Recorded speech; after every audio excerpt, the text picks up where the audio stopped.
ನಮಸ್ಕಾರ. Welcome to my new vlog. ಮೊದಲನೇದಾಗಿ ಎಲ್ರಿಗೂ ಹ್ಯಾಪಿ ಫಾದರ್ಸ್ ಡೇ.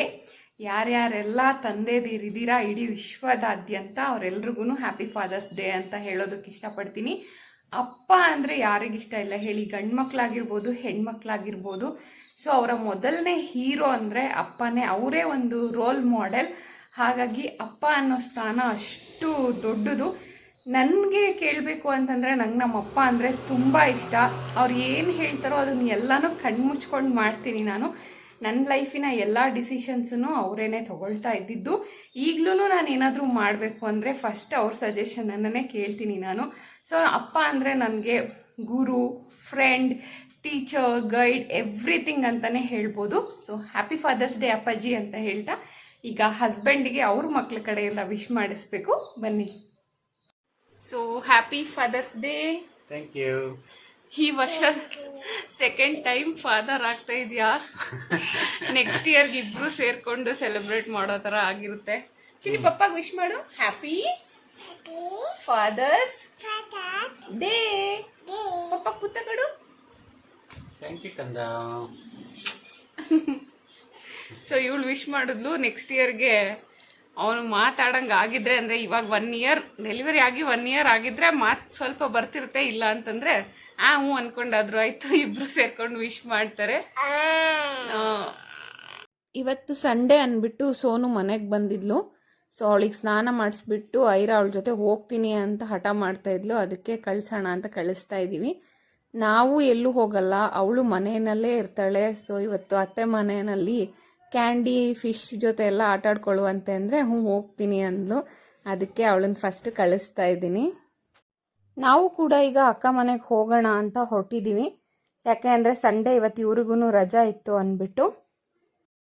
ಇವಾಗ ಅಕ್ಕ ಮನೆಗೆ ಬಂದ್ವಿ. ಆ್ಯಕ್ಚುಲಿ ನಾನು ಎಲ್ಲೂ ಹೋಗೋಕ್ಕಾಗ್ತಾ ಇರಲಿಲ್ಲ, ಪ್ರೆಗ್ನೆಂಟ್ ಅಂತ ಅಂದ್ಕೊಂಡು. ಇವರು ಕೆಲಸ ಅಂತ ಬ್ಯುಸಿ ಇದ್ದರು.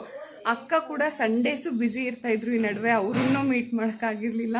ಸೊ ಅವರು ಫೋನ್ ಮಾಡಿಬಿಟ್ಟು ಇವತ್ತು ಸಂಡೇ ನಾನು ಎಲ್ಲೂ ಹೋಗ್ತಾ ಇಲ್ಲ, ಮನೆಗೆ ಬನ್ನಿ ಅಂದಿದ್ದಕ್ಕೆ ಸದ್ಯ ಇವತ್ತಾದರೂ ಆಚೆ ಹೋಗ್ಬೋದಲ್ಲ ಅಂತ ಹೇಳ್ಬಿಟ್ಟು ಇವತ್ತು ಅಕ್ಕ ಮನೆಗೆ ಬಂದಿದ್ದೀವಿ. ಒಳಗಡೆ ಹೋಗ್ಬಿಟ್ಟು ಅವಳು ಏನು ಮಾಡ್ತಿದ್ದಲ್ಲ ಫಸ್ಟು ಅಂತ ನೋಡಬೇಕು. ಇದೇ ಅಕ್ಕ ಅವ್ರ ಮನೆ. ಎಂಟರ್ ಆಗಿದ ತಕ್ಷಣ ಅಲ್ಲೊಂದು ದೊಡ್ಡ ಫಿಶ್ ಟ್ಯಾಂಕ್ ಇರುತ್ತೆ. ಅವಳು ಇದ್ರ ಜೊತೆ ಆಟ ಆಡಬೇಕು ಅಂದ್ಬಿಟ್ಟು ಯಾವಾಗಲೂ ಅತ್ತೆ ಮನೆ ಅಂತ ಬರ್ತಾ ಇರ್ತಾಳೆ. ನೋಡಿ ಏನು ಮಾಡ್ತಾ ಇದ್ದಾಳೆ ಅಂತ ಆಲ್ರೆಡಿ ಅವಳು. ಇದೇ ಕ್ಯಾಂಡಿ. ಅವಳು ಈ ಕ್ಯಾಂಡಿ ಮತ್ತು ಫಿಶ್ ಇರುತ್ತೆ ಅಂದ್ಬಿಟ್ಟೆ ಇವ್ರ ಮನೆಗೆ ಜಾಸ್ತಿ ಬರೋದಕ್ಕೆ ಇಷ್ಟಪಡೋದು. ಸೊ ಕ್ಯಾಂಡಿಗೆ ಬಿಸ್ಕೆಟ್ ತಂದಿದ್ರು, ಅದನ್ನು ಹಾಕ್ತಾ ಇದ್ದಾರೆ. ನಾನು ಸ್ವಲ್ಪ ದೂರದಲ್ಲೇ ಇದ್ದೆ, ಯಾಕಂದರೆ ಕ್ಯಾಂಡಿ ಫುಲ್ ಎಕ್ಸೈಟ್ ಆಗಿಬಿಡ್ತಾನೆ ಯಾರನ್ನಾದರೂ ನೋಡಿಬಿಟ್ರೆ, ಬಂದು ಮೇಲೆ ಎಗರ್ತಾನೆ ಅಂತ. ಅದಾದಮೇಲೆ ಫಿಶ್ ಟ್ಯಾಂಕ್ ಹತ್ರ ಬಂದಿದ್ದಾಳೆ. ನಮ್ಮ ಮನೆಯಲ್ಲಿ ಫಿಶ್ ಇಟ್ಕೊತಾ ಇದ್ಲು, ಅದಕ್ಕೆ ಇವನು ಇಟ್ಕೋಬೋದೇನೋ ಅಂತ ಟ್ರೈ ಮಾಡ್ತಾ ಇದ್ದಾಳೆ. ಬಟ್ ನಮ್ಮ ಮನೇಲಿರೋವು ಚಿಕ್ಕ ಚಿಕ್ಕ ಫಿಶ್ಶು, ಅವು ಈಸಿಯಾಗಿ ಇವಳು ಕೈಗೆ ಸಿಗ್ತವೆ. ಇಲ್ಲಿರೋ ತುಂಬ ದೊಡ್ಡ ಫಿಶ್ ಆಗಿರೋದ್ರಿಂದ ಅವು ಇವಳು ಕೈಗೆ ಸಿಗ್ತಾ ಇರಲಿಲ್ಲ. ಆದರೂ ಟ್ರೈ ಮಾಡ್ತಾ ಇದ್ಲು. ನೋಡಿ ಎಷ್ಟು ದೊಡ್ಡ ದೊಡ್ಡ ಫಿಶಸ್ ಇದ್ದಾವೆ ಇಲ್ಲಿ. ಇವತ್ತು ಸಂಡೇ ಅಂದ್ಬಿಟ್ಟು ಅಕ್ಕ ಬಿರಿಯಾನಿ ಮಾಡ್ತೀನಿ ಅಂತ ಹೇಳಿದರು. ಸೊ ಬಿರಿಯಾನಿ ಯಾವ್ಯಾವ ರೀತಿ ಮಾಡೋದು ಅಂತ ನೋಡೋಣ. ಫಸ್ಟು ಒಂದು ದೊಡ್ಡ ಪಾತ್ರೆಗೆ ತುಪ್ಪವನ್ನು ಹಾಕ್ಕೊಳ್ತಾ ಇದ್ದಾರೆ. ಆ ತುಪ್ಪ ಬಿಸಿ ಆದಮೇಲೆ ಅದಕ್ಕೆ ಸ್ವಲ್ಪ ಎಣ್ಣೆ ಕೂಡ ಮಿಕ್ಸ್ ಮಾಡ್ಕೊಳ್ತಾ ಇದ್ದಾರೆ. ಅದಕ್ಕೆ ಸ್ವಲ್ಪ ಮಸಾಲೆಗಳು, ಚಕ್ಕೆ, ಲವಂಗ, ಇನ್ನು ಬಿರಿಯಾನಿ ಎಲೆ, ಸ್ವಲ್ಪ ಚಕ್ರ ಮೊಗ್ಗು ಎಲ್ಲವನ್ನು ಹಾಕ್ಕೊಂಡು ಚೆನ್ನಾಗಿ ಮಿಕ್ಸ್ ಮಾಡಿಕೊಂಡ್ರು. ಅದಕ್ಕೀಗ ಹಸಿಮೆಣಸಿನ್ಕಾಯಿ ಹಾಕ್ತಿದ್ದಾರೆ. ಒಂದು 6ರಿಂದ 7 ಹಸಿಮೆಣಸಿನ್ಕಾಯಿ ತೊಗೊಂಡಿದ್ದಾರೆ. ಅದಕ್ಕೀಗ ಈರುಳ್ಳಿ ಹಾಕ್ತಾ ಇದ್ದಾರೆ. ಈರುಳ್ಳಿ ಎಲ್ಲ ಚೆನ್ನಾಗಿ ಫ್ರೈ ಆಗಬೇಕು. 2 ಫ್ಯಾಮಿಲಿಗೆ ಆಗುವಷ್ಟು ಬಿರಿಯಾನಿ ಮಾಡಬೇಕಲ್ವ, ಅದಕ್ಕೆ ಸ್ವಲ್ಪ ಜಾಸ್ತಿನೇ ಮಾಡ್ತಾ ಇದ್ದಾರೆ. ಮಧ್ಯಾಹ್ನ ಮತ್ತು ನೈಟ್ 2 ಟೈಮ್ಸಿಗೂ ಆಗೋ ರೀತಿಯಲ್ಲಿ. ಈಗ ಈರುಳ್ಳಿ ಫುಲ್ಲು ರೆಡ್ ಆಗೋವರೆಗೂ ಸ್ವಲ್ಪ ಉಪ್ಪು ಹಾಕ್ಕೊಂಡು ಫ್ರೈ ಮಾಡ್ಕೊಳ್ತಿದ್ದಾರೆ. ಅದಕ್ಕೀಗ ಜಿಂಜರ್ ಗಾರ್ಲಿಕ್ ಪೇಸ್ಟನ್ನು ಹಾಕ್ತಿದ್ದಾರೆ. ಅದನ್ನು ಹಾಕ್ಕೊಂಡು ಈಗ ಚೆನ್ನಾಗಿ ಮಿಕ್ಸ್ ಮಾಡ್ಕೊಳ್ಬೇಕು. ನೋಡ್ಬೋದು ಈರುಳ್ಳಿ ಎಲ್ಲ ತುಂಬ ಚೆನ್ನಾಗಿ ಫ್ರೈ ಆಗಿದೆ. ಈಗ ಇದಕ್ಕೆ ಟೊಮ್ಯಾಟೋವನ್ನು ಹಾಕ್ತಾ ಇದ್ದಾರೆ. ಈ ಬಿರಿಯಾನಿಗೆ ಸ್ಪೆಷಾಲಿಟಿ ಏನಂದರೆ ಏನನ್ನು ರುಬ್ಬೋ ಅಷ್ಟಿಲ್ಲ, ಎಲ್ಲದನ್ನು ಬರೀ ಹಂಗೆ ಹೆಚ್ಚಿಬಿಟ್ಟು ಹಾಕ್ಕೊಂಡು ಮಾಡ್ಕೊಳ್ಳೋ ಅಂಥದ್ದು. ಸೊ ಈಗ ಅದೆಲ್ಲ ನೀಟಾಗಿ ಬೇಯಬೇಕು. ಅದಕ್ಕೀಗ ಖಾರದ ಪುಡಿ, ಸ್ವಲ್ಪ ಧನಿಯಾ ಪುಡಿ. ಖಾರದ ಪುಡಿ ಜಾಸ್ತಿ ಹಾಕಿದ್ರು, ಧನಿಯಾ ಪುಡಿ ಸ್ವಲ್ಪನೇ ಹಾಕಿದ್ದು. ಮತ್ತು ಸ್ವಲ್ಪ ಗರಂ ಮಸಾಲೆನೂ ಅಷ್ಟೇ ಒಂದು 2 ಸ್ಪೂನಷ್ಟು ಹಾಕಿದ್ರು. ಅದಾದಮೇಲೆ ಬಿರಿಯಾನಿ ಪೇಸ್ಟನ್ನು ಆ್ಯಡ್ ಮಾಡ್ತಾ ಇದ್ದಾರೆ.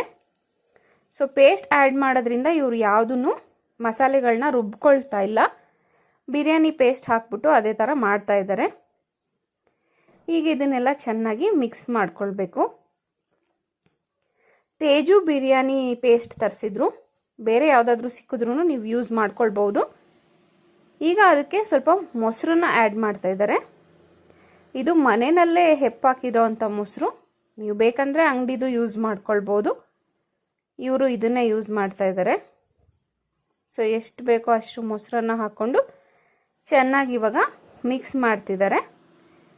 ಚಿಕನ್ನು ಅಷ್ಟೇ ಮೊದಲೇ ಮ್ಯಾರಿನೇಟ್ ಮಾಡಿ ಇಟ್ಟಿದ್ರು. ಇದಕ್ಕೆ ಸ್ವಲ್ಪ ಮೊಸರು, ಖಾರದ ಪುಡಿ, ಉಪ್ಪು, ಅರಿಶಿನ ಇದಿಷ್ಟನ್ನು ಹಾಕ್ಬಿಟ್ಟು ಮಿಕ್ಸ್ ಮಾಡಿ ನೆನೆಯೋಕೆ ಇಟ್ಟಿದ್ರು. ಈಗ ಅದು ರೆಡಿ ಇದೆ. ಮ್ಯಾರಿನೇಟ್ ಮಾಡಿದಂಥ ಚಿಕನನ್ನು ಈಗ ಮಸಾಲೆಗೆ ಆ್ಯಡ್ ಮಾಡ್ತಾ ಇದ್ದಾರೆ. ಫುಲ್ಲು ಚಿಕನ್ ಬೇಯೋವರೆಗೂ ಚೆನ್ನಾಗಿ ಅದರಲ್ಲೇ ಬೇಯಿಸ್ಕೊಳ್ಬೇಕು. ನೋಡಿ ಚೆನ್ನಾಗಿ ಮಿಕ್ಸ್ ಮಾಡ್ತಾ ಇದ್ದಾರೆ. ಈಗ ಚಿಕನ್ ಎಲ್ಲ ಬೇಯೋವರೆಗೂ ಬಾಯಿ ಮುಚ್ಚಿಬಿಟ್ಟು ಬೇಯಿಸ್ಕೊಳ್ತಾರೆ. ಸ್ವಲ್ಪ ಉಪ್ಪು, ಅದ್ರ ಮೇಲೆ ಏನಾದರೂ ಬೇಕನ್ಸಿದ್ರೆ ಟೇಸ್ಟಿಗೆ ಸ್ವಲ್ಪ ಅರಿಶಿನ ಹಾಕಿಬಿಟ್ಟು ಇವಾಗ ಚಿಕನನ್ನು ಚೆನ್ನಾಗಿ ಮಿಕ್ಸ್ ಮಾಡಿ ಬೇಯಕ್ಕಿಡಬೇಕು. ಈ ಚಿಕನ್ ಬೇಯೋ ಅಷ್ಟರಲ್ಲಿ ಪಕ್ಕದ ಸ್ಟವಲ್ಲಿ ನೀರನ್ನು ಕಾಯಕ್ಕಿಟ್ಟಿದ್ದಾರೆ. ಅದಕ್ಕೆ ಸ್ವಲ್ಪ ಉಪ್ಪು, ಸ್ವಲ್ಪ ಖಾರದ ಪುಡಿ ಹಾಗೆ ಅರಿಶಿನವನ್ನು ಹಾಕಿ ನೀರು ಕುದಿಯೋವರೆಗೂ ಕಾಯಬೇಕು. ಯಾಕೆಂದರೆ ಇದು ದಮ್ ಬಿರಿಯಾನಿ ಆಗಿರೋದ್ರಿಂದ ರೈಸನ್ನು ಸೆಪ್ರೇಟಾಗಿ ಬೇಯಿಸ್ಕೊಂಡು ಆಮೇಲೆ ಅದಕ್ಕೆ ಹಾಕ್ತಾರೆ. ಅದಕ್ಕೋಸ್ಕರ ಈ ಕಡೆಯಲ್ಲಿ ಬೇಯ್ತಾ ಇರೋಂಥ ಚಿಕನ್ನಿಗೆ ಸ್ವಲ್ಪ ಪುದೀನ ಹಾಗೆ ಕೊತ್ತಂಬರಿ ಸೊಪ್ಪನ್ನು ಆ್ಯಡ್ ಮಾಡಿ ಈಗ ಚಿಕನನ್ನು ಬೇಯಕ್ಕೆ ಇಡ್ತಾ ಇದ್ದಾರೆ. ಚಿಕನ್ ಬೇಯೋ ಅಷ್ಟರಲ್ಲಿ ಆ ಕಡೆ ರೈಸು ಕೂಡ ಪ್ರಿಪೇರ್ ಆಗಿಬಿಡುತ್ತೆ. ಸೊ ಈಗ ನೋಡ್ಬೋದು ನೀವು, ನೀರು ಕುದೀತಾ ಇದೆ. ಇದಕ್ಕೀಗ ರೈಸನ್ನು ಸೇರಿಸ್ಕೋಬೇಕು. ಅಕ್ಕಿಗೂ ಸ್ವಲ್ಪ ಉಪ್ಪು ಖಾರ ಚೆನ್ನಾಗಿ ಹತ್ತಿರಲಿ ಅನ್ನೋದಕ್ಕೋಸ್ಕರ ಆ ನೀರಿಗೂ ಸ್ವಲ್ಪ ಖಾರದ ಪುಡಿ, ಉಪ್ಪನ್ನ ಎಲ್ಲ ಹಾಕಿದ್ದಾರೆ. ಯಾಕಂದರೆ ರೈಸು ಸಪ್ಪೆ ಸಪ್ಪೆ ಅನ್ನಿಸ್ಬಾರ್ದು ಅಂತ. ಈಗ ಇದನ್ನು ಕೂಡ ಬೇಯಕ್ಕೆ ಇಡ್ತಾ ಇದ್ದಾರೆ. ಮುಕ್ಕಾಲು ಭಾಗ ಬೆಂದ ಮೇಲೆ ಈಗ ಲೇಯರ್ ಆಗಿ ಆ ಚಿಕನ್ನಿಗೆ ರೈಸನ್ನ ಮಿಕ್ಸ್ ಮಾಡ್ತಾ ಇದ್ದಾರೆ. ಸೊ ಸ್ವಲ್ಪ ಚಿಕನ್ಗೆ ಸ್ವಲ್ಪ ರೈಸು, ಅದನ್ನು ಚೆನ್ನಾಗಿ ಮಿಕ್ಸ್ ಮಾಡ್ಕೊಂಡ್ಮೇಲೆ ಮತ್ತೆ ಸ್ವಲ್ಪ ರೈಸ್ ಹಾಕ್ಬಿಟ್ಟು ಅದ್ರ ಮೇಲೆ ಚಿಕನನ್ನು ಹಾಕಿ ಫುಲ್ಲು ಮಿಕ್ಸ್ ಮಾಡ್ತಾಯಿದ್ರು. ಸ್ವಲ್ಪನೇ ಮಿಕ್ಸ್ ಮಾಡೋದ್ರಿಂದ ಚೆನ್ನಾಗಿ ಮಿಕ್ಸ್ ಆಗುತ್ತೆ ಅಂತ. ಈಗ ಇದನ್ನೆಲ್ಲ ಮಿಕ್ಸ್ ಮಾಡಿಬಿಟ್ಟು ಅದಕ್ಕೆ ಒಂದು ಅರ್ಧ ನಿಂಬೆಹಣ್ಣನ್ನು ಹಿಂಡ್ತಾ ಇದ್ದಾರೆ. ಅದ್ರ ಮೇಲ್ಗಡೆ ಸ್ವಲ್ಪ ಕೊತ್ತಂಬರಿ ಸೊಪ್ಪು ಮತ್ತು ಪುದೀನವನ್ನು ಹಾಕಿ ಈಗ ದಮ್ ಕಟ್ಟೋದಕ್ಕೆ ಇಡಬೇಕು. ನೋಡಿ ಬಟ್ಟೆಯನ್ನು ಕಟ್ಬಿಟ್ಟು ಅದ್ರ ಮೇಲೆ ಒಂದು ವೆಯ್ಟ್ ಇರೋವಂಥ ಪಾತ್ರೆನ ಇಡ್ತಾ ಇದ್ದಾರೆ. ಸೊ ನೀರು ಬಸ್ಕೊಂಡಿದ್ವಲ್ಲ ಅನ್ನೋದು ಅದನ್ನೇ ಆ ಪಾತ್ರೆಯಲ್ಲಿ ಹಾಕಿ ಇಡ್ತಿದ್ದಾರೆ. ವೆಯ್ಟ್ ಚೆನ್ನಾಗಿದ್ದರೆ ಬೇಗ ದಮ್ ಬರುತ್ತೆ ಅಂತ. ಸೊ ಬಿರಿಯಾನಿ ಏನೋ ರೆಡಿ ಆಗ್ತಾ ಇದೆ. ಈಗ ಬಿರಿಯಾನಿ ಸೈಡ್ಸಿಗೆ ಕಬಾಬನ್ನು ಮಾಡ್ಕೊಳ್ಬೇಕು. ಅವ್ರ ಹಸ್ಬೆಂಡು ಕಬಾಬ್ ಮಾಡೋದ್ರಲ್ಲಿ ಎಕ್ಸ್ಪರ್ಟು. ಸೊ ಅವ್ರು ಆಲ್ರೆಡಿ ಕಲಸಿಟ್ಟು ಹೋಗಿದ್ದಾರೆ. ಅದನ್ನೇನಿದ್ರು ಎಣ್ಣೆಗೆ ಹಾಕ್ಕೊಳ್ಳೋದಷ್ಟೇ ಬಾಕಿ. ಈಗ ಕಲಸಿಟ್ಟಿರೋಂಥ ಕಬಾಬನ್ನು ಎಣ್ಣೆಗೆ ಹಾಕ್ತಾ ಇದ್ದೀವಿ. ಬಿರಿಯಾನಿ ಜೊತೆ ಕಬಾಬ್ ಇದ್ದರೆ ಚೆನ್ನಾಗಿರುತ್ತೆ ಯಾವಾಗಲೂ ಅಷ್ಟೇ. ಸೊ ಈಗ ಬಿಸಿ ಬಿಸಿ ಕಬಾಬ್ ರೆಡಿ ಆಗ್ತಾ ಇದೆ. ನೋಡ್ಬೋದು ಸಖತ್ತಾಗಿ ಬಂದಿದೆ. ಹನಿಗೆ ಇವತ್ತು ಸಂಡೇ ಆದ್ರೂ ಕಾಲೇಜ್ ಇತ್ತಂತೆ. ಸೊ ಅವಳು ಬೆಳಗ್ಗೆ 7:30 ಓದೋಳು, ಈಗ 12:30 ಬಂದ್ಲು. ಇನ್ನೇನು ಅಡುಗೆ ಕೂಡ ರೆಡಿ ಆಗಿದೆ. ಸೊ ಎಲ್ಲರೂ ಊಟಕ್ಕೆ ಕೂತ್ಕೊಳ್ಳೋದಷ್ಟೇ ಬಾಕಿ. ಈಗ ಫ್ಯಾಮಿಲಿ ಲಂಚ್ ಟೈಮ್, ಎಲ್ಲರೂ ಊಟಕ್ಕೆ ಕೂತ್ಕೊಳ್ತಾ ಇದ್ದೀವಿ. ಬಿಸಿ ಬಿಸಿ ಬಿರಿಯಾನಿ ಜೊತೆ ಸ್ವಲ್ಪ ಮೊಸರು ಬಜ್ಜಿ ಹಾಗೆ ಕಬಾಬ್ ಎಲ್ಲ ರೆಡಿ ಇದೆ. ಯಾವಾಗಲೂ ಅಲ್ಲದೆ ಇದ್ರು ಅವಾಗವಾಗ ಈ ಥರ ಫ್ಯಾಮಿಲಿ ಜೊತೆ ಒಟ್ಟಿಗೆ ಕೂತ್ಕೊಂಡು ಊಟ ಮಾಡೋದು ತುಂಬಾ ಚೆನ್ನಾಗಿರುತ್ತೆ.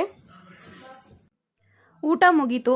ಹನಿ ಈಗ 10th ಮುಗಿಸಿ ಫಸ್ಟ್ PU ಜಾಯ್ನ್ ಆಗಿರೋದ್ರಿಂದ ಇವರು ಕಾಲೇಜಲ್ಲಿ ಯಾವ್ಯಾವ ಸಬ್ಜೆಕ್ಟ್ಸ್ ಇದ್ದಾವೆ, ಯಾವ್ಯಾವ ಬುಕ್ಸ್ ಕೊಟ್ಟಿದ್ದಾರೆ ಅದ್ರ ಬಗ್ಗೆ ಸ್ವಲ್ಪ ಡಿಸ್ಕಸ್ ಮಾಡ್ತಾಯಿದ್ರು. ಯಾವ್ಯಾವ ಬುಕ್ಸು ಯಾವ್ಯಾವ ರೀತಿನಲ್ಲಿ ಇದೆ ಅಂತ. ಸೊ ಇವ್ರು ಡಿಸ್ಕಸ್ ಮಾಡ್ಕೊಂಡ್ಲಿ ಅಂದ್ಬಿಟ್ಟು ನಾನು ಸುಮ್ಮನೆ ಕೂತ್ಕೊಂಡಿದ್ದೆ.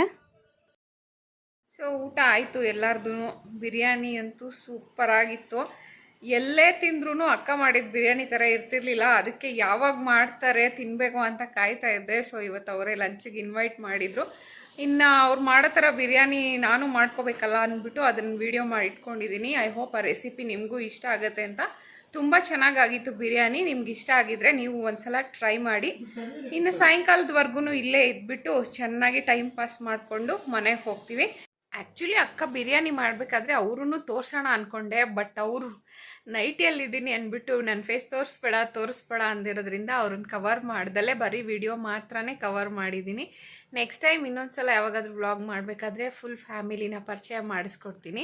ಇನ್ನು ಫೇಸ್ಬುಕ್ಕಲ್ಲಿ ತುಂಬ ಜನ ರಿಕ್ವೆಸ್ಟ್ ಕಳಿಸ್ತಾ ಇದ್ದೀರಾ, ಅದಕ್ಕಂತಲೇ ನಾನು ಪೇಜ್ ಕೂಡ ಸೆಪ್ರೇಟಾಗಿ ಕ್ರಿಯೇಟ್ ಮಾಡಿದ್ದೀನಿ. ಸೊ ನೀವು ನನ್ನ ಫೇಸ್ಬುಕ್ಕಲ್ಲಿ ಕೂಡ ಫಾಲೋ ಮಾಡ್ಬೋದು, ಇನ್ಸ್ಟಾಗ್ರಾಮಲ್ಲಿ ಕೂಡ ಫಾಲೋ ಮಾಡ್ಬೋದು ಅಂತ ಹೇಳ್ತಾ ಈ ವಿಡಿಯೋನ ಇಲ್ಲಿಗೆ ಎಂಡ್ ಮಾಡ್ತಾ ಇದ್ದೀನಿ. Thank you so much.